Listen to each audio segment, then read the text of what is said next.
There's a cat over here. There's a cat over there. And the wrong one died. And the wrong one died.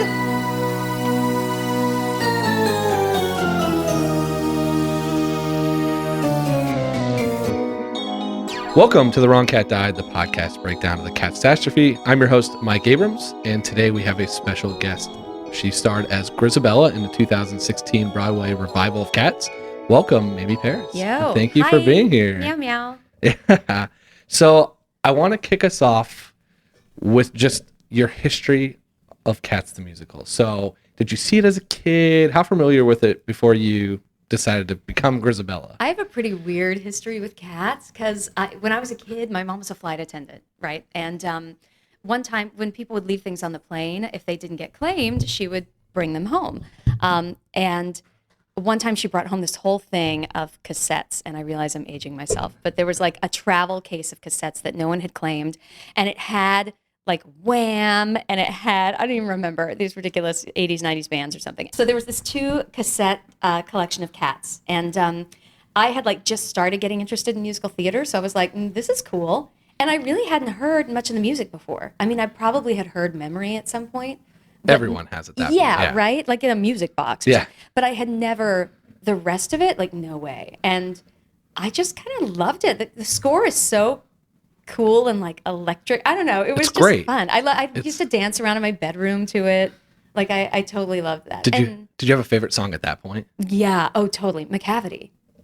Agreed. Because That's my you're favorite like, song. Yeah, well, especially if you're like a 12-year-old girl and you're just like it's kind of sexy and you're just like getting like into that world, and I just loved it, and I would dance around and sing McCavity. Yeah, not the best role model, No, but a great song. Not at all, but I mean, but a really fun song. And then what's funny is years later when I was in college, I went to school in New York, and my side job to like have money to eat was I bartended at Broadway shows, and the one I was at the longest was Cats at the Winter Garden right before they closed. Wow. So how many times did you get to see it? Oh God, I don't even. Hundreds? More? Maybe 100, but I didn't always see the second act because I could leave like after we cleaned up after intermission. And I usually didn't stay for the second act. Yeah. And so was that the first time you saw it? Was when you were bartending? Or did you see it anytime before? I saw it with a friend probably while I was in school, like the year before I started bartending. I think one of my friends who was kind of, living in New York on daddy's money was like, let's go see Cats, and bought me a ticket because otherwise I never would have been able to afford it. And I mean, it was weird, but super fun. I had seen so few Broadway shows then that I was like thirsty. I was like, yes, give me all the art. And when you first saw it, what was your initial reaction?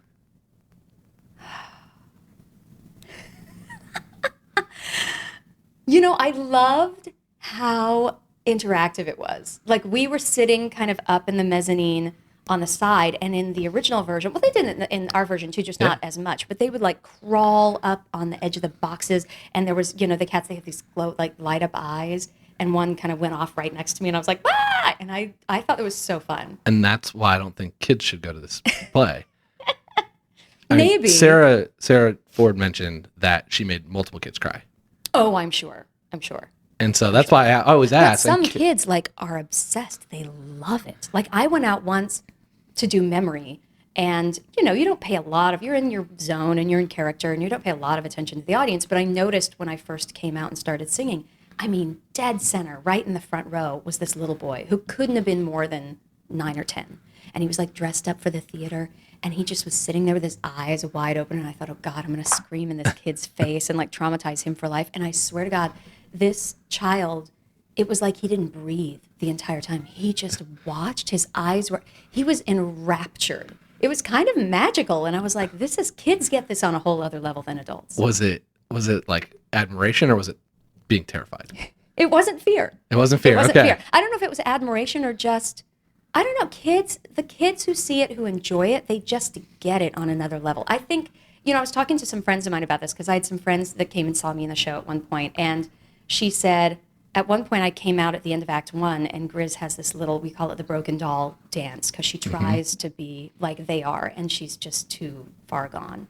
And my friends were watching, and this little kid behind her, she said some like 6-year-old girl goes, she wants to be like the rest of them, but she's too old or something like that. And she said her mind like exploded because she was like, oh my God, that's exactly what was happening. Yeah. And I was too distracted. I think adults are you're so trying to rationalize everything that's going on. What is this about? What's the plot? And kids are just absorbing what's happening. That's absolutely true. Don't you think? The whole time I watched it, I was trying to figure out what was happening.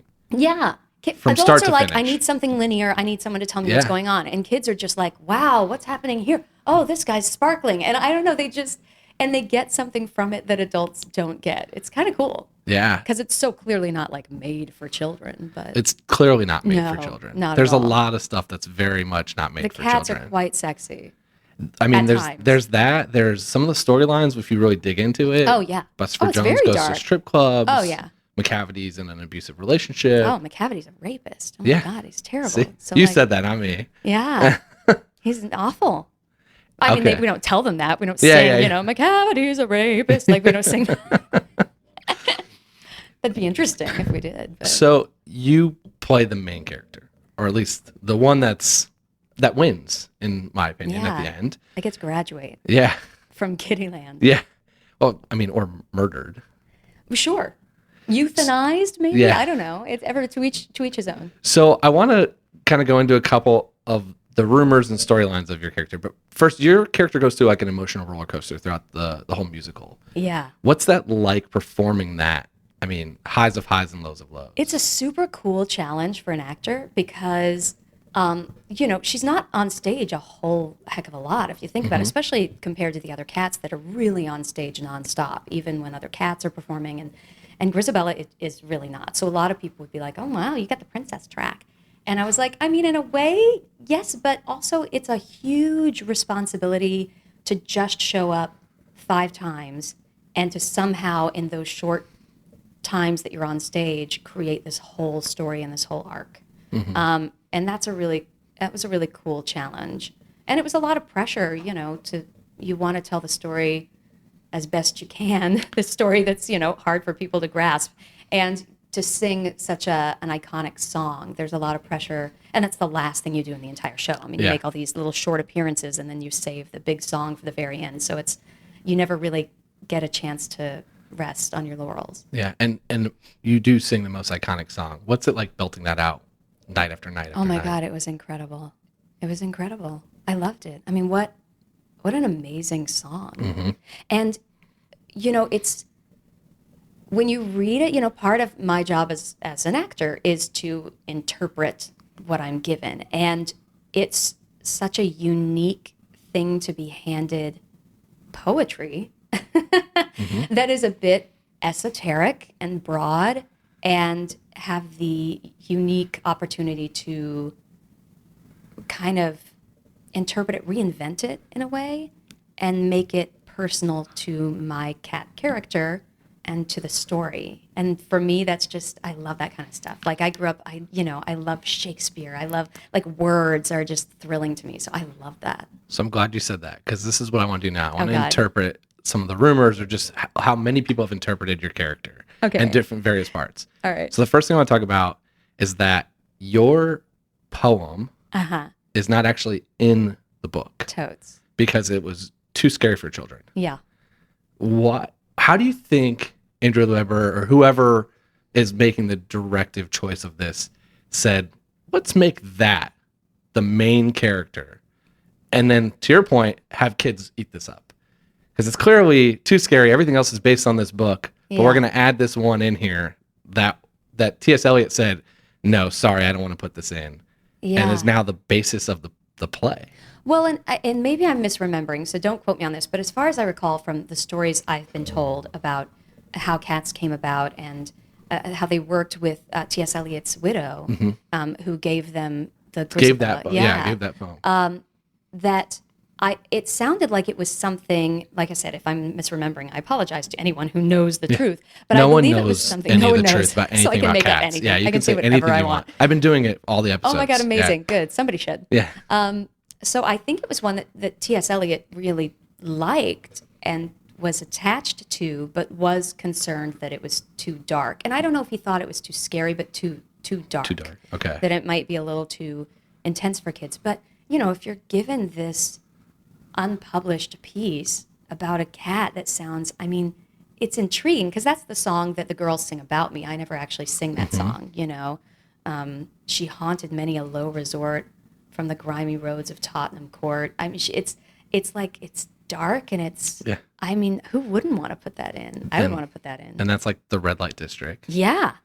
Yeah. So it's meaty. Yeah. Like, I can absolutely see why they would want to put that in. Yeah.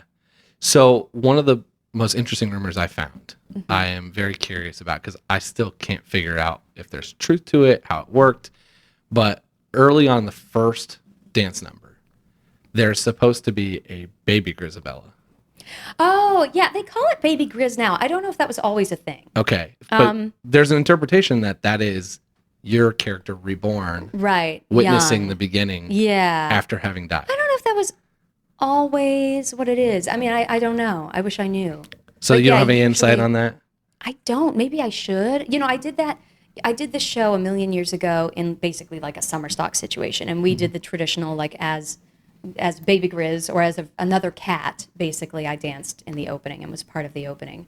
But I don't remember if I was told the story of that was Baby Grizz. Because I find that very challenging. It's already a lot to handle in the Yeah. first opening scene when there's That's a little 25, obtuse. 26 like cats on stage Yeah. dancing. If I remember correctly, and you know, like I said, I did it in like a summer stock, but our director had been in the Broadway production of Cats and told us basically the lore that gets passed down, and I don't remember the whole Baby Grizz being a part of it. Like I remember just naming my cat myself and being something else. But like I said, maybe that's something I missed along the way because it wasn't in the Broadway revival. So What about, there's the rumor that your two daughters are Demeter and Ballerina. interesting, yeah. That's why they sing that kind of negative song is because you abandoned them. Oh. What are your thoughts on that? You know, rumor? I don't know. I don't think I would go there, but maybe that's something. I don't know. That's an interesting take. You know, I always thought that maybe her daughter was Victoria, the white cat. Interesting. Okay. Yeah, but that's just a possibility. And that, in my mind, if I'm writing the story of Grizabella, you know, that Victoria was the cat that she chose to give up to the tribe, hoping the tribe would take her in because she would have a better life. So how would you write the story of Grizabella? Like if you were explaining it to someone who is going to go see the show for the first time or the movie. Yeah. Well, How some would of it you- would be some of the lore that I've been passed down, and some of it would be like my creation, I guess. I'd love to hear both. Well, my lore / creation would be that, you know, back in Grizabella's youth, she was the pretty glamorous, sought after cat, kind of like the white cat is now. As a kitten, she was the one everybody loved and wanted to see and was gorgeous and emulated. And then she was seduced by McCavity, who took her away to a life of basic destitution. You know, if you were to really humanize the cats, then they would be drug addicted and stealing and doing all kinds of bad things, and that he really led her over to a dark side. And maybe she betrayed several people in the tribe, or several cats in the tribe because of that. And then he kicked her to the curb for Bomb Ballerina. And she, well, that's her story. I don't have to get into Bomb's story. But he basically kicked me out. I was old and used and spent. But the tribe wouldn't take me back because at that point I had walked away. I had turned my back on them.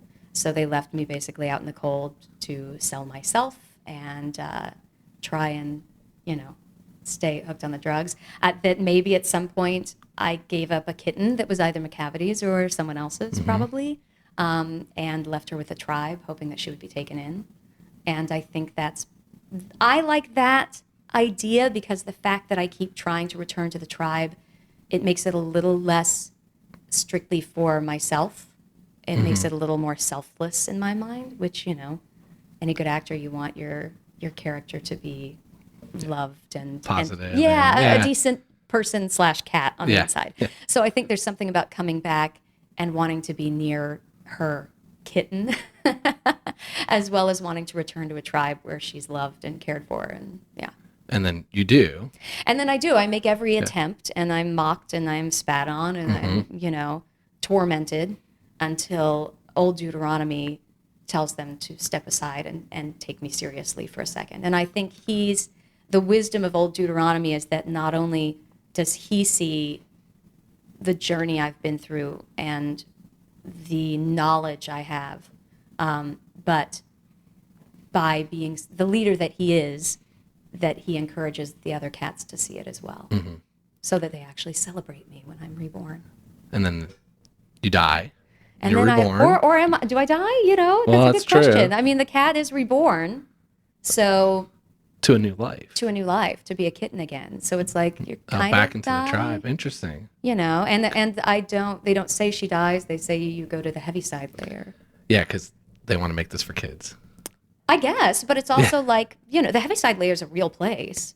Now, I don't think that's necessarily what T.S. Eliot meant, but the Heaviside layer is actually a layer above the atmosphere and the ozone, above the ozone layer. Yeah. So it's a little, it's out there, you know, but yeah. it's like, what does happen to her? Do we know? I don't know, you know. Yeah, it's very interesting. Yeah. There's one other rumor I do want to ask about. Okay.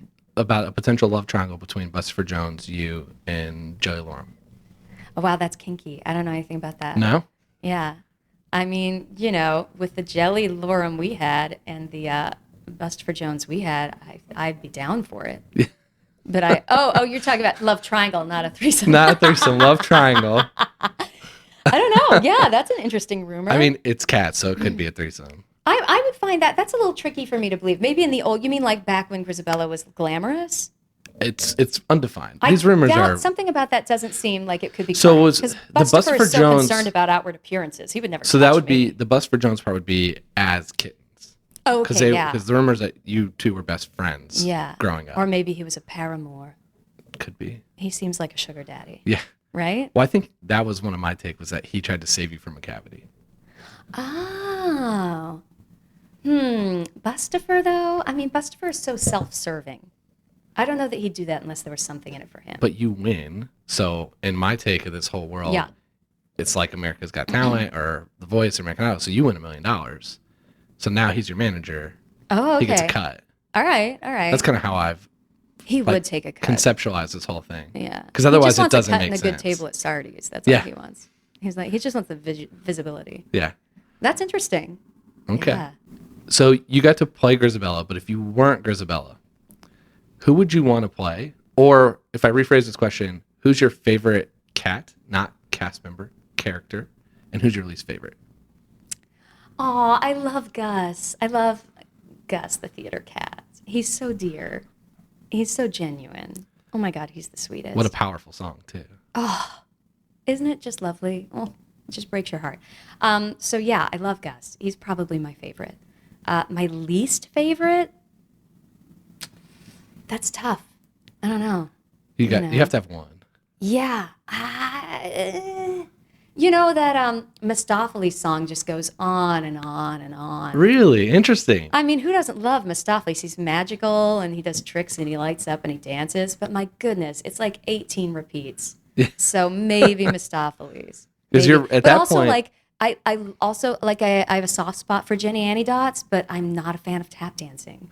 Well, especially with a bunch of cockroaches. Like it's kind of a although weird... that number is so cute, and then the revival, it was really cute. So maybe I'll stick with Mistopheles. I hate to say that though. I love them. You know, they're all dear kitties. My answer is still Peter. Peter. It's always going to be Peter. Why Peter? Because who named him Peter?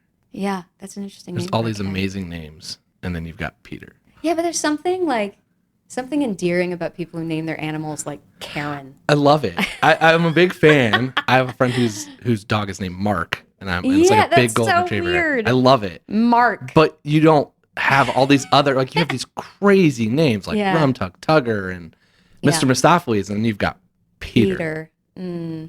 And they're in the naming of the cats. Yeah. I wonder if that was somebody's, if T.S. Eliot, like that was a joke, if there was somebody he knew named Peter. Someone that he And didn't he's like. like, I put you in the book. Yeah. Or someone he didn't like. Yeah. And like, we're gonna Somebody owed a favor to, and rather than like paying him back, he was like, what? I put you in my Yeah. book. Shouldn't that be enough? I named a As cat a cat, after you. yeah. Yeah. Okay. Through the magic of podcast time travel, we are recording this before the movie comes out, but when this hits the airwaves, is that a podcast thing? I don't know know how Sure. it works. Stream We can ask waves? I ask don't know. people. Yeah, however this works. The movie will be out. So I'm curious what your take is for the movie. And I've heard from different cast members very different takes. Oh, really? Yes. What have people said? Well, my favorite was Christopher, who got very angry that they have dialogue. because you weren't allowed to talk. Oh, yeah, that is interesting. You called it That is- cheating. it kind of is. It's kind of like when you see a mime talk and you're like, Yeah. come on, Yeah. man. That's interesting. I don't know if that would make me angry, but yeah, that's going to be weird to see because I'm going to be like, this is very strange. I'm stoked because it looks so bizarre, and in my mind, that's kind of what cats should be. Like I have this theory when it comes to cats because it's, it's such like everybody knows cats now, and it's such an iconic, like it's part of our pop culture. But you have to think about when it came out in the early '80s, how truly avant-garde this musical must have been.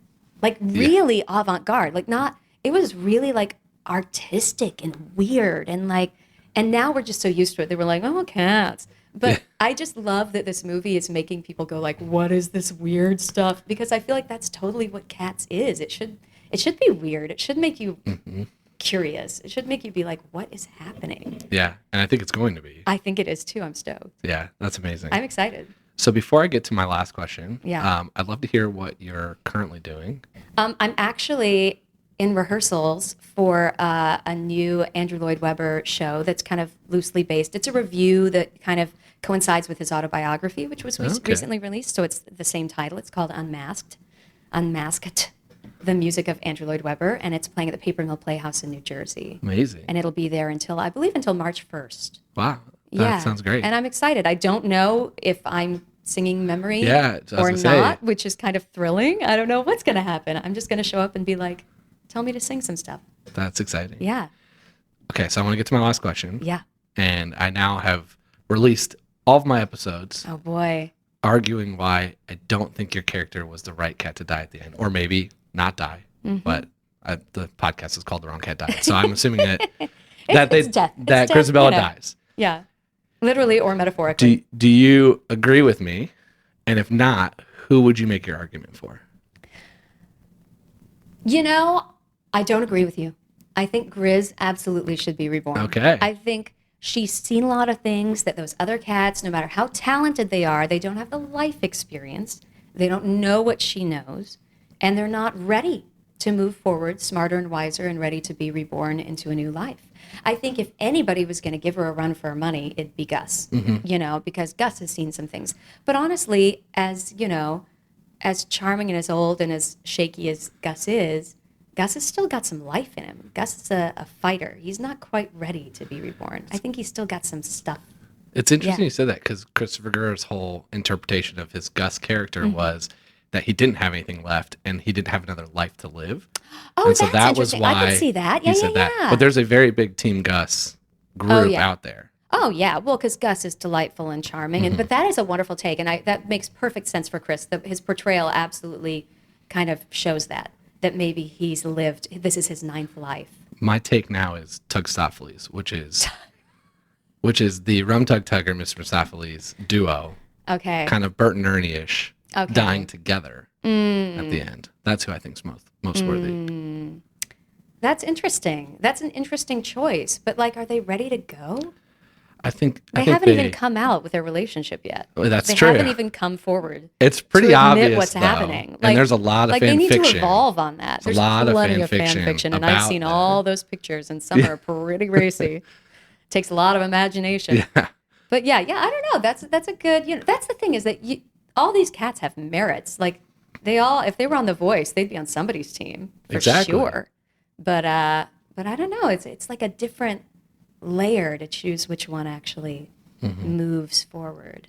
Yeah, I don't know. If Gus is on his 9th life, I don't know who else I would choose. Would you even put Old Deuteronomy as an option? I feel like Old Deuteronomy is something else. Don't you feel like he's a little more He's the judge. eternal and ethereal? As if he's on a weird, like a 10th life that doesn't exist forever. Like he's the grand poobah. How do you think, how do they handle being on stage during intermission?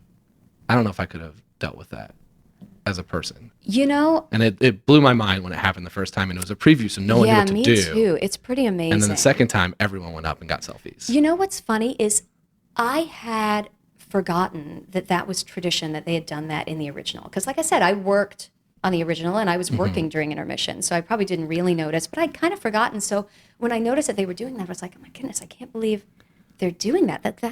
that's pretty intense. And Ira, our stage manager, was like, well, it's always been tradition. That's just what they do. They did it in the original. And I thought back to it and I was like, oh, you know what they did? But you know why it didn't seem so strange and invasive? Because there were no photos allowed. And I remember working there, like if you didn't work at the bar, you were coat check. And they would make tourists check their cameras. And this is before there's no phone cameras. There's no selfie stick coming into the So they literally theater. would have to have people line up now in this revival to take selfies with like old Deuteronomy, like he was Santa Claus, which to me is just, I thought that was really obscene. In my opinion, I don't think it's obscene for him to be there. I think that's a really interesting tradition. But thinking about it in the original, when people would just come up and not talk to him and just be able to step on stage and be around him was one thing. But then to have people line up like it's Macy's, like it's Singerland, like that just, I don't know, that takes something out of it. Yeah, it was an experience. Yeah. I was very confused the first time. I think most people were. Yeah. I was very impressed with Q, with our old Deuteronomy, Quentin Earl Darrington, who's just magnificent. This is my second show with Q, and I just adore him. And he was such a professional and so good at handling that, because that is tricky. He's in character, and he's playing this character, and yet he's got to be out there and exposed and dealing with people and taking photos, and that's just interesting. It's a lot. I wouldn't have wanted to, well, especially as Grizabella, there's no way.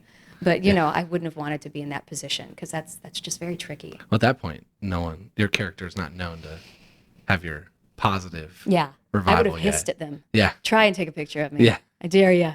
Grizabella's clawed her way for, clawed people for less. Well, thank you so much for being here. Thanks for having me. How can we find you on social media?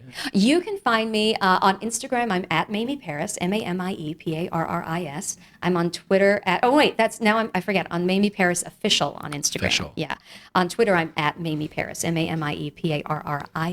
And I do have a Facebook page, public page, but I don't really do much. Don't do much? Okay. Yeah, Facebook's You can find it if you... Yeah, but look me up. I try to, follow me, subscribe. baby. I follow back. Click the link below to subscribe. This was great. Thank you for having me. Yeah, thank you so much. Thanks for listening to this bonus episode with Mamie Parris on The Wrong Cat Died, the podcast breakdown of the catastrophe. To follow along, you can subscribe on Apple Podcasts, Spotify, Stitcher, or anywhere else you listen to podcasts. Follow us on Twitter and Instagram at The Wrong Cat Died, or check out our website, thewrongcatdied.com.